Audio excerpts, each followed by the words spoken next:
اللہ تبارک و تعالی نے قرآن مجید کے اندر اہل یہود کی بہت ساری غلطیوں کا اور نافرمانیوں کا ذکر فرمایا ہے۔ اس ذکر کرنے سے مقصود یہ ہے کہ امت مسلمہ اپنے اندر سے ان غلطیوں، سستیوں اور کمزوریوں کو دور کرے۔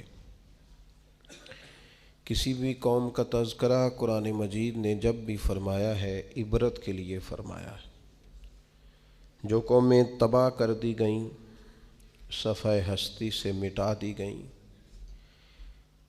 کون سے جرائم تھے، کون سی ان کی خطائیں تھیں، کیا سبب بنا جس کی وجہ سے انہیں اتنے سخت قسم کی سزاؤں کا سامنا کرنا پڑا، اور نتیجتاً ان لوگوں کا نام و نشان اور ان کی بستیاں تک صفحہ دہر سے ختم ہو گئیں۔ ہمیں ان چیزوں کو اپنے اندر سے دور کرنا ہے اور اپنے سے ان چیزوں کو ہمیشہ دور ہی رکھنا ہے۔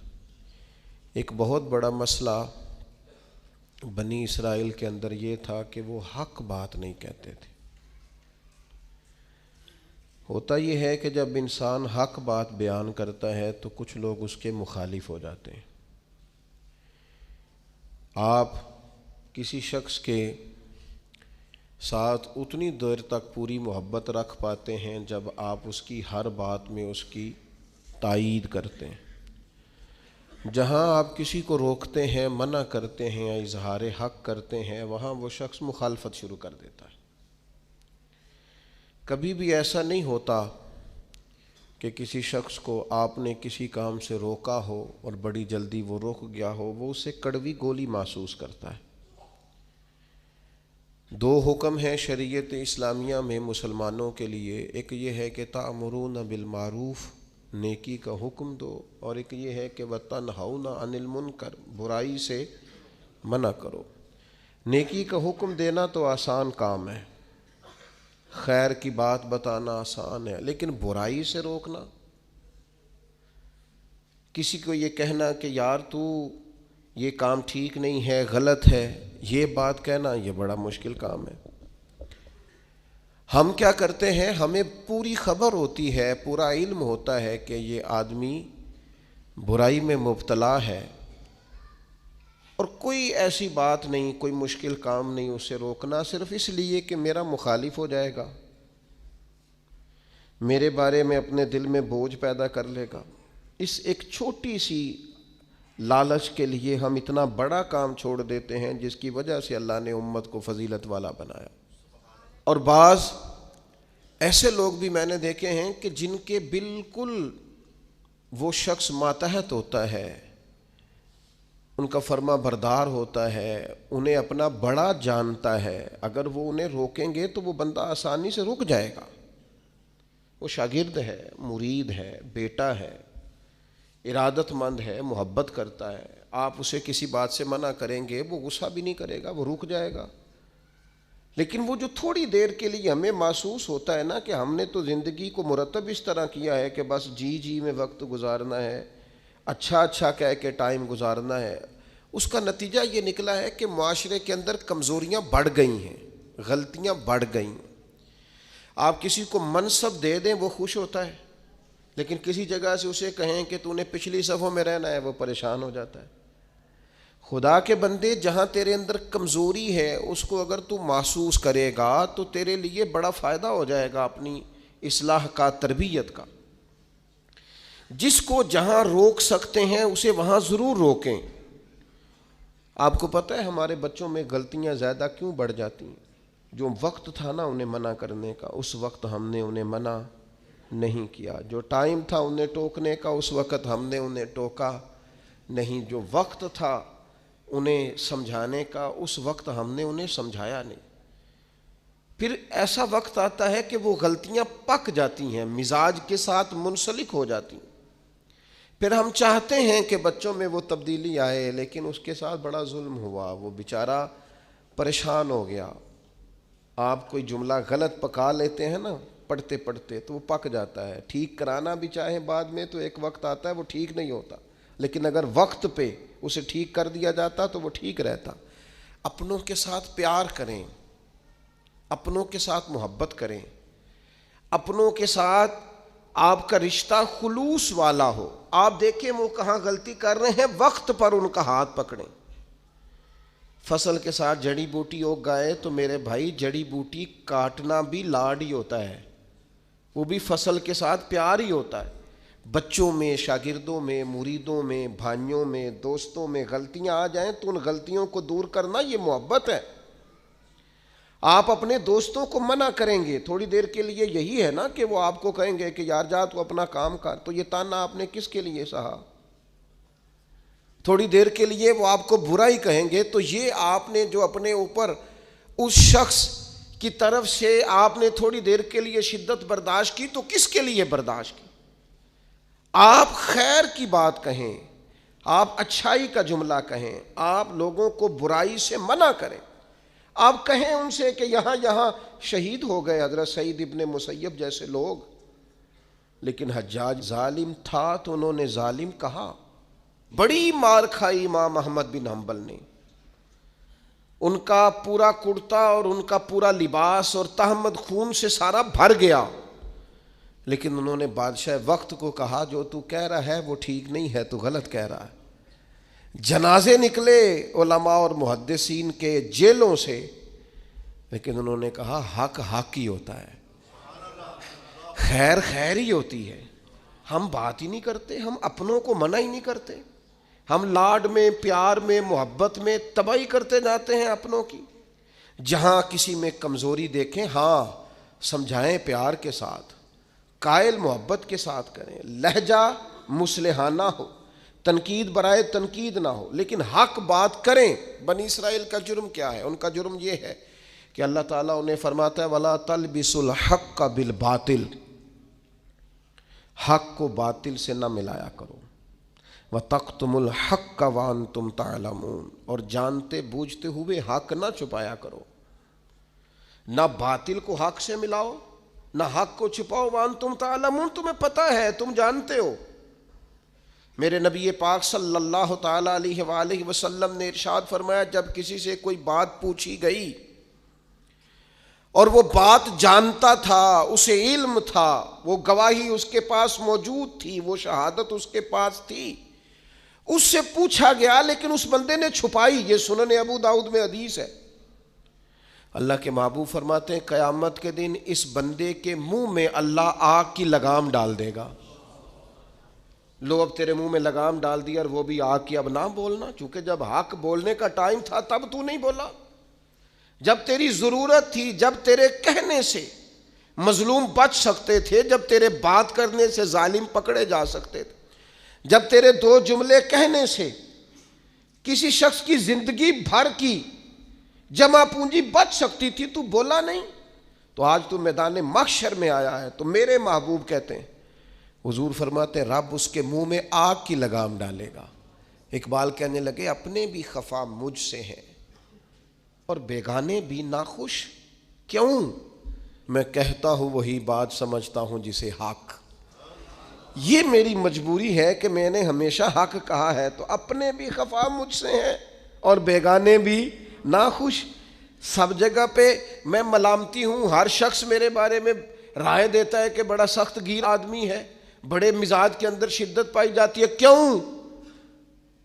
کہ کہتا ہوں وہی بات سمجھتا ہوں جسے حق۔ گروپ بنے ہوئے ہیں، گروہ بندیاں ہو گئیں، کلمہ حق کہیں۔ یہودیوں نے جرم کیا کیا تھا؟ انہیں پتا تھا کہ نبی پاک اللہ کے رسول ہیں، اور کتنا پتا تھا؟ اللہ قرآن مجید میں ارشاد فرماتے ہیں یعرفونہ کما یعرفون ابناءہم، محبوب یہ آپ کو اس طرح جانتے ہیں جس طرح بندہ اپنے بیٹے کو پہچانتا ہے۔ یہ جو اہل کتاب ہے نا، یعرفونہ کما یعرفون ابناءہم، آپ کو اس طرح پہچانتے ہیں جس طرح بیٹوں کو پہچانتے ہیں۔ تورات کے اندر انہوں نے آپ کی ساری خبریں پڑھ لی ہیں، ایک ایک نشانی جانتے ہیں۔ حضرت عبداللہ ابن سلام فرماتے ہیں اللہ کا قرآن اتنا سچا ہے، میں نے تورات پڑھی ہوئی ہے، میں مسلمان ہوا ہوں، میں تمہیں قسم اٹھا کے کہتا ہوں کہ جس طرح میں اپنے بیٹے کو پہچانتا ہوں نا، اس سے بڑھ کر مجھے تورات نے بتایا ہے کہ رسول رحمت اللہ کے سچے رسول ہیں۔ لیکن نہیں ماننا تو نہیں ماننا، اڑ جانا ہے تو اڑ جانا ہے۔ گروہ پرست ہو جاتے ہیں لوگ، حق پرست نہیں ہوتے، پارٹی کو سپورٹ کرتے ہیں، حق کو سپورٹ نہیں کرتے، اپنے گروپ کے حمایتی ہیں، حق کے حمایتی، برادری کے حمایتی ہیں، پر حق کے حمایتی نہیں ہیں، اپنی تنظیم کے، جماعت کے، اپنے آپ کے حمایتی ہیں، حق کے حمایتی۔ بندہ مومن گروہ پرست نہیں ہوتا، بندہ مومن حق پرست ہوتا ہے، وہ دیکھتا ہے حق کدھر ہے، وہ حق پرست۔ چھوڑ دیں یار، تھوڑی سی زندگی ہے، گروہ پرستی نہ کریں، اپنے آپ کے ساتھ جھوٹ نہ بولیں، اپنے آپ کو دھوکہ نہ دیں، لوگوں کی گڈ بک میں آنے کا شوق چھوڑ دیں، رب کی بارگاہ کے اندر، اپنے ضمیر کی عدالت کے اندر اپنے آپ کو رکھیں۔ خدا را ساری زندگی اپنی شخصیت کو اور اپنے کردار کے حسن کو چھپا کر نہ گزار دیں۔ ساری زندگی جو آپ کے اندر ایک مومن بیٹھا ہے، اس مومن کو صلح کے وقت کیوں گزارتے ہو؟ وہ اندر جو نبی پاک کا غلام بیٹھا ہے، جس نے اپنے کریم سے سیکھا ہے کہ سارا زمانہ بھی مخالف ہو تو بات وہی کرنی ہے جو حق اور سچ ہے، اس مومن کو کیوں سلاتے ہو؟ اسے تھپکی کیوں دیتے ہو؟ بچے ہمارے جذبہ رکھتے ہیں حق کا، شوق رکھتے ہیں حق کا، مزاج رکھتے ہیں حق بینی کا، ان کی طبیعت میں ولولہ ہے، جوش ہے، ہم انہیں مداحنت سکھاتے ہیں، ہم انہیں کہتے ہیں نہ بیٹا گراؤنڈ ریالٹی دیکھو، نہ میرا بیٹا تم نہ بات کرنا، نہ ہمارا کیا لینا دینا، کاروبار ٹھیک چل رہا ہے، دکان ٹھیک چل رہی ہے، ادارہ ٹھیک چل رہا ہے، خبردار۔ اس کا نقصان یہ ہوا ہے کہ ظلم اور جبر کے ڈیرے عام ہیں۔ جب آپ کو حق سمجھ میں آ جائے پھر دیر نہ کرنا، ورنہ دیر ہو جائے گی، پھر دیر نہ کرنا، پھر اندھیرا ہو جائے گا، پھر دیر نہ کرنا۔ اگر حق کو حق نہ مانو گے، نہ کہو گے، تو پھر اچانک باطل کو ہی لوگ حق سمجھنے لگ جائیں گے۔ پھر تم محسوس کرو گے کہ بہت سارے لوگ ایسے ہوں گے جو اندھیرے میں اٹھیں گے، اندھیرے میں چلیں گے، اندھیرے میں گر جائیں گے، اور اندھیرے میں کوئی ان کا ہاتھ پکڑنے والا نہیں ہوگا۔ اب تو جھوٹ اتنا بولا جاتا ہے کہ لوگ سچ بولنے والے کو اجنبی سمجھتے ہیں۔ اب تو ریاکاری اتنی کی جاتی ہے کہ اخلاص والا بندہ انوکھا محسوس ہوتا ہے۔ اب تو دھوکہ اتنا عام ہے کہ خالص چیز بیچ دی جائے تو لوگوں کے لیے ہضم کرنا مشکل ہو جاتا ہے۔ خدا را بندہ مومن کی یہ شان نہیں ہے۔ آپ نے ناراض نہیں ہونا، لوگ فتویٰ لینے آتے ہیں، فیصلہ کرانے آتے ہیں، لیکن وہ یہ نہیں کہتے کہ جو میرٹ ہے وہ کر دیں، وہ کہتے ہیں جو میں آپ کو کہہ رہا ہوں نا وہ ٹھیک ہے۔ وہ مسئلہ پوچھنے آتے ہیں تو کہتے ہیں جی وہ جگہ اس طرح ہو جائے تو پھر دین یہ بھی تو کہتا ہے نا، پھر اس طرح ہو جائے تو اسلام کا یہ حکم بھی تو ہے نا، اسلام یہ والے حقوق بھی تو بیان کرتا ہے نا، تو اب اس نے یہ کہا تھا تو میں جواب میں یوں نہ کرتا، اس نے پھر یہ بات کی تھی تو میرا یہ نہیں بنتا تھا۔ تو میں بہت سارے دوستوں سے خوش طبعی کرتا ہوں، میں کہتا ہوں پھر آپ لکھ دیں بھلا میں نے کیا کہنا ہے، آپ مجھے لکھ کے دے دیں، میں وہ بول دیتا ہوں، اس لیے کہ ساری بات کا تو آپ کو پتہ ہے، آپ تو سب علم رکھتے ہیں، اور آپ تو مجھے اپنی رائے اس طرح سے دے رہے ہیں کہ جس طرح میں وہی کہہ دوں جو آپ، تو پھر آپ کو آنا ہی نہیں چاہیے تھا، گھر میں فیصلہ کر لیتے۔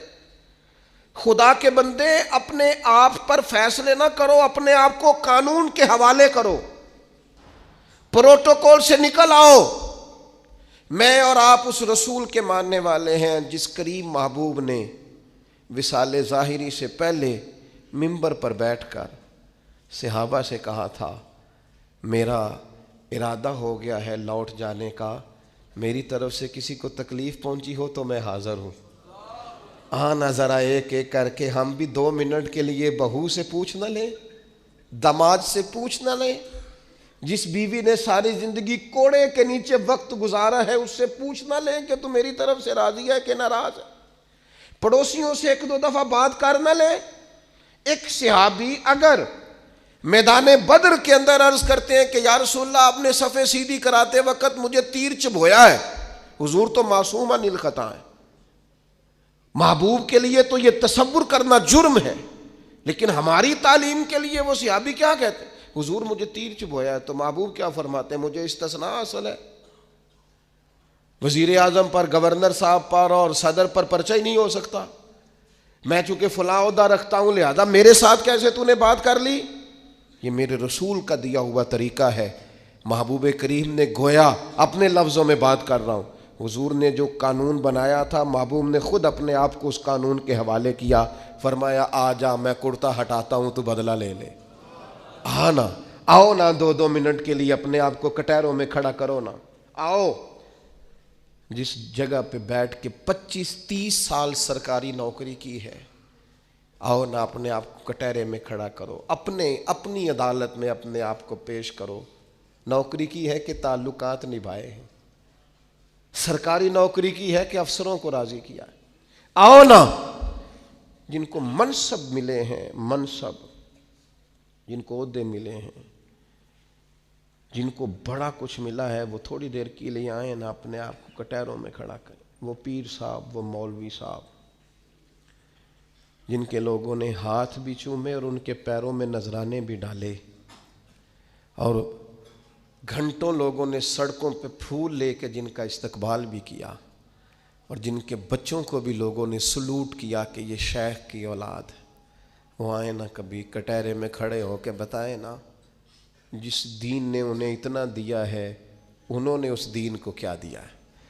وہ اپنی عدالت میں خود پیش ہوں، وہ بتائیں کہ تم بتاؤ نا، تمہارے ارد گرد والے بہت سارے لوگ وہ بھی ہیں جو چھابڑی لے کے سودا بیچنے جاتے ہیں، تمہارے ساتھ اٹھنے بیٹھنے والے وہ بھی ہیں جو 30-40 ہزار کی نوکری کرتے ہیں، خس خس جنہ قدر نہ میرا تے صاحب نو وڈیائیاں، میں تے گلیاں دا روڑا کوڑا تے محل چڑھایا سائیاں، تو دے نہ جواب دے، لیکن حق بات کی جرت ہی نہیں، مزاج ہی نہیں، طے کر لیا ہے کہ حق نہیں کہنا، صرف گروپ بندی کرنی ہے، صرف مزاج یہ بنا لیا ہے کہ میں کسی کو ناراض نہیں کرنا چاہتا، ہو جائے ساری دنیا ناراض ہوتی ہے، بس یہ سوچ کے رات سو جانا سارے ناراض ہو جائیں تو کام چل جائے گا، کہیں اللہ رسول نہ ناراض ہو جائے، یہ سوچ کے سویا کرو۔ ہمارا حضرت صفیہ رضی اللہ تعالی عنہ ام المومنین ہے، آپ کا چونکہ ایک یہودیوں کی فیملی سے تعلق تھا، فرماتے ہیں میرے والد اور میرے چچا مجھ سے بڑا پیار کرتے تھے، میری طرف بڑی توجہ رکھتے تھے، تو میں جس دن حضور مسجد قباء کے قریب تشریف لائے تو میرے چچا اور والد حضور سے مل کے آئے، تو ان کی کیفیت اتنی بدلی ہوئی تھی، انداز اتنا بدلا ہوا تھا کہ میں ان سے ملنے گئی تو انہوں نے توجہ ہی نہیں کی، میں دروازے تک ان کے استقبال کو گئی، انہوں نے توجہ کوئی نہیں کی، بڑے عجیب سے پریشان تھے، پانی پوچھا تو انہوں نے اس پر بھی کوئی بات نہ کی، ایک دوسرے سے وہ کلام کرنے لگے والد اور چچا، تو میرے چچا والد سے پوچھتے ہیں کہ وہ جو تورات میں ہم نے نشانیاں پڑھی تھی یہ وہی نبی ہیں؟ تو میرے والد کہنے لگے حرف حرف سچا ہے، یہ وہی پیغمبر ہے۔ تو میرے چچا کہنے لگے پھر خیال کیا ہے آپ کا، کرنا کیا ہے؟ تو کہنے لگے میں جب تک زندہ رہوں گا معاذ اللہ ان کی مخالفت کرتا رہوں گا۔ حق پہنچ گیا ہے، اطلاع آ گئی ہے، انشراح صدر ہو گیا ہے، دل گواہی دے رہا ہے سچے رسول۔ حضرت صفیہ رضی اللہ تعالیٰ عنہ ام المومنین فرماتی ہیں کہنے لگے یہ وہی رسول ہیں، ایک ایک بات سچی ہے، ایک ایک حرف سچا ہے، ایک ایک قول سچا ہے، ان کی تو ادائیں بھی وہی ہیں جو تورات زبور انجیل میں لکھی ہیں، لیکن میں ساری زندگی مخالفت کروں گا۔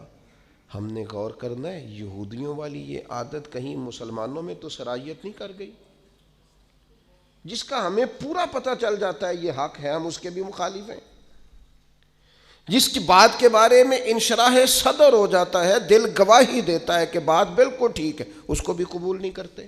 تو اہل یہود کا طریقہ ہے، مسلمانوں میں کیسے آ گیا؟ یہ کب ہوتا ہے، یہ کیوں ہوتا ہے، کیا چیز وجہ بنتی ہے کہ جب انسان اس طرح کا رویہ اختیار کرتا ہے؟ تو قرآن مجید نے اسے بھی بیان کیا، فرمایا اَرَأَيْتَ مَنِ اتَّخَذَ إِلَٰهَهُ هَوَاهُ، کیا آپ نے اس شخص کو دیکھا ہے جس نے اپنے نفس کی خواہش کو ہی اپنا خدا بنا لیا؟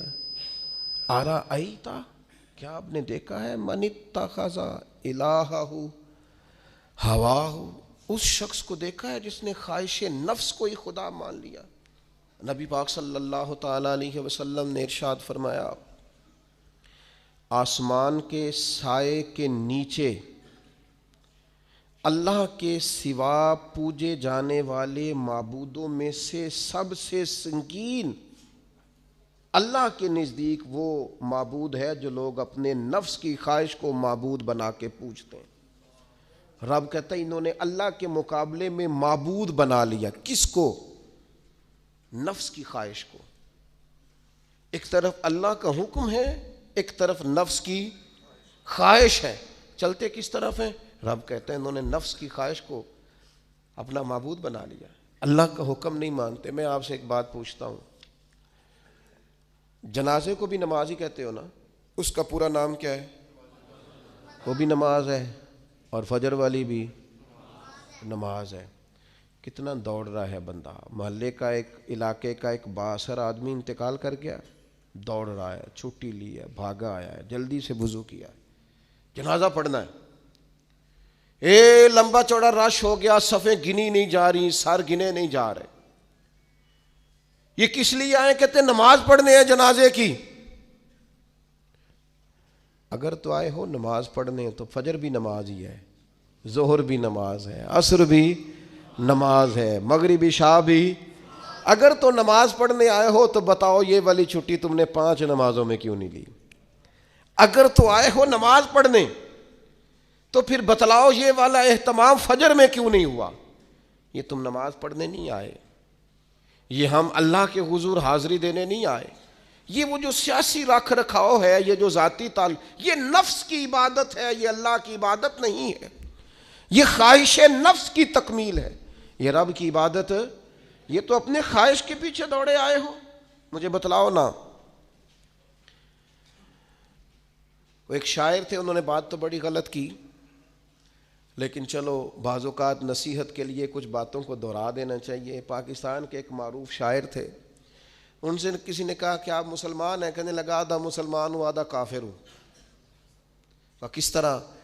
کہنے لگا اسلام کے اندر خنزیر بھی حرام ہے اور شراب بھی حرام ہے، لیکن میں خنزیر نہیں کھاتا، شراب پی لیتا ہوں، معاذ اللہ ثم معاذ۔ کہنے لگا خنزیر سے مجھے نفرت ہے، شراب میں چھپ کے کئی کونے میں جا کے پیتا ہوں تو آدھا مسلمان ہوا نا۔ کہ اگر تو میں دین کا حکم سمجھ کے نفرت کروں تو پھر جتنی خنزیر سے کروں اتنی شراب سے بھی کروں۔ تو کسی نے اس پر تنقید کرنی چاہی تو اس نے کہا ٹھہر جا ذرا سن، جس طرح شراب حرام ہے، جس طرح جوا حرام ہے، جس طرح خنزیر حرام ہے، ملاوٹ بھی تو اسی طرح ہی حرام ہے، حرام مال بھی تو اسی طرح ہی حرام ہے۔ یہ کیسی تمہارے نفس کی خواہش ہے کہ خنزیر نہیں کھاتے؟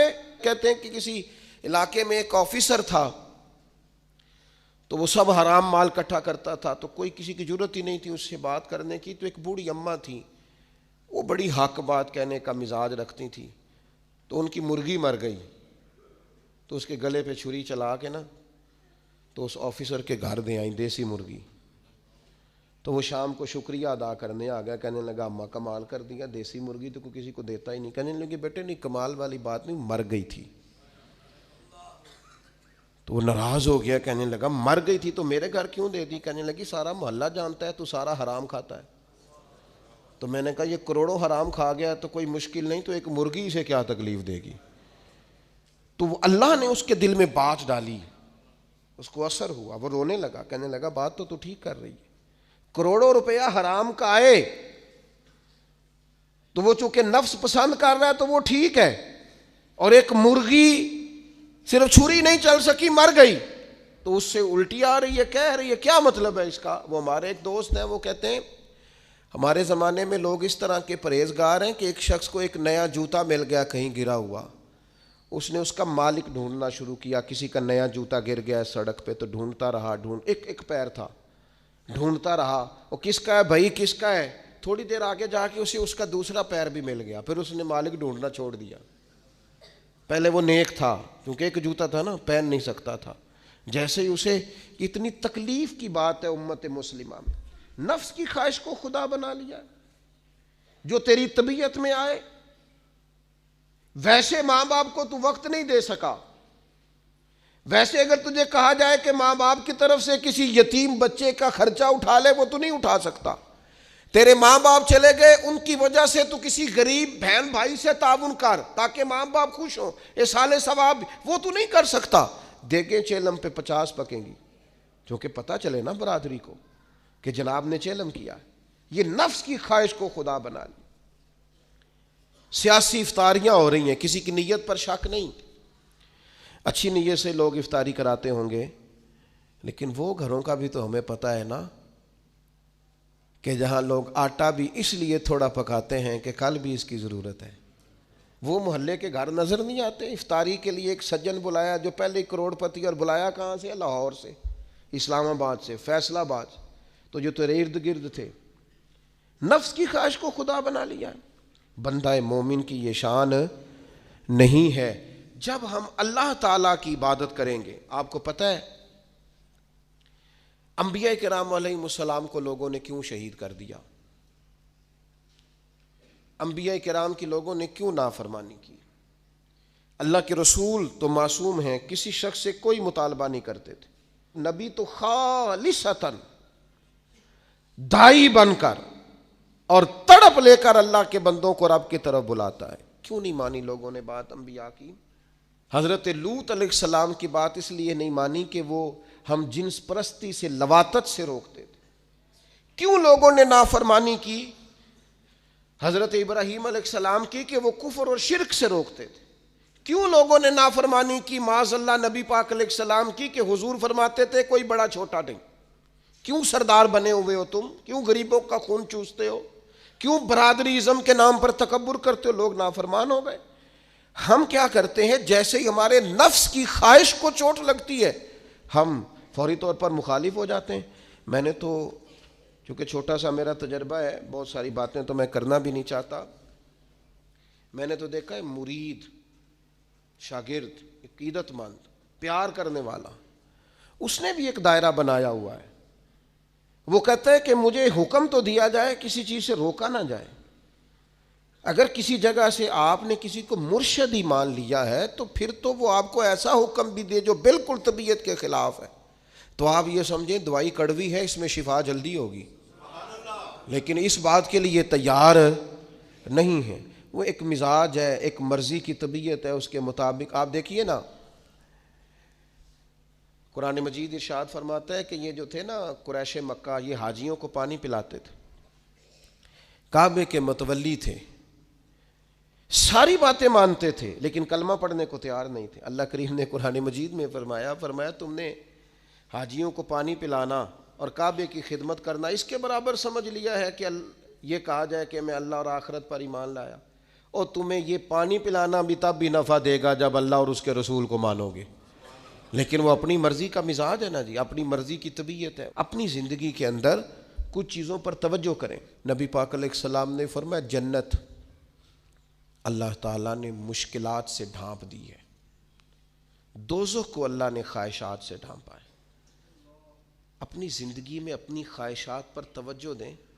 حضور علیہ السلام نے پناہ مانگی ہے، اے اللہ میں نہ ختم ہونے والی خواہش سے تیری پناہ مانگتا ہوں۔ اپنی خواہشات پر، یہ جو ہم پیری مریدی کرتے ہیں نا، یہ جو بیعت کا سلسلہ ہوتا ہے، اس میں سب سے پہلا طریقت کا حکم یہ ہے کہ مرشد آپ کو وہ حکم دے گا جو آپ کی مرضی کے خلاف، اور اگر آپ اسے صحیح کر کے قبول کریں گے نا، دیکھیں بندہ اللہ کا بندہ کب بنتا ہے؟ اللہ کا بندہ تب بنتا ہے جتنا مزہ اسے نیند میں آتا ہے نا، اگر اتنا ہی مزہ اسے فجر کے وقت نیند چھوڑنے کا آئے نا، پھر وہ رب کا بندہ ہے۔ اتنے مزے سے ہی وہ اٹھے، جتنا مزہ اسے روٹی کھانے کا آتا ہے نا، اتنا ہی مزہ اسے رمضان میں روزہ رکھنے کا ہے، پھر وہ اللہ کا حقیقی فرما بردار۔ جتنا لطف اس شخص کو اللہ تبارک و تعالیٰ کی دی ہوئی نعمتوں کو استعمال کرنے کا آتا ہے نا، اتنا ہی مزہ اسے اگر اللہ کی بارگاہ میں مجاہدے کا آئے، پھر وہ رب کا بندہ ہے۔ تو اپنی مزاج کے اندر حق کہنے کا حوصلہ پیدا کریں، آپ کے دائیں بائیں جو لوگ غلطیاں کریں انہیں محبت سے سمجھانے کی کوشش کریں، اور کچھ تھوڑا سا نا نفس کی مخالفت کم، جو آپ کی طبیعت میں چاہے وہ ہو جائے تو مزہ کیا رہا۔ ایک بات آپ نے آج کے جمعے سے بطور سبق لے کے جانی ہے، نفس کی تھوڑی مخالفت کریں، چھوڑ دیں اندر باہر لڑنا، اپنے آپ سے لڑنا شروع کریں، اپنے آپ سے تھوڑا سا جہاد شروع کریں۔ ہمارا سب سے زیادہ مسئلہ اپنے ساتھ ہے، ہمیں کسی نے پریشان نہیں کیا، صرف ہماری اپنی خواہشات نے پریشان کیا ہو۔ آپ خواہشات سے تھوڑا سا لڑیں، ایک ایک دو دو کر کے خواہشات کو چھوڑیں، آپ خود محسوس کریں کہ زندگی حسین ہو گئی ہے۔ میرے ایک سنگی ہیں، کوئی اختلاف ہو گیا ان کا گھر کے اندر، تو میں نے بلایا، میں نے کہا کیا ہوا ہے؟ تو انہیں پہلے سٹے آکھیا، انہوں نے کہا حضور ساری غلطی میری ہے، بڑی کوشش کرنا پر میرا اپنے آپ تے کنٹرول، میرا دل خوش ہو گیا، ورنہ آج کل ساری غلطی میری ہے، یہ تے سوال ہی نہیں نہ پیدا ہوتا، میں تے غلطی کراں، یہ کتے لکھے ہے، میں ہی تے نہیں کرتا، باقی ساری دنیا کر دی۔ یہ چھوڑ دیں، یہ بہت بڑی بات ہے کہ انسان تھوڑا سا دو قدم پیچھے ہٹ کے کہ نہیں، غلطی تو ساری ڈھونڈتا پھرتا ہوں، اے اقبال میں اپنے آپ کو ڈھونڈتا پھرتا ہوں، اے اقبال اپنے ڈھونڈتا پھرتا ہوں، اے اقبال اپنے آپ کو، آپ ہی گویا مسافر، آپ ہی منزل ہوں میں، وما علینا الا البلاغ۔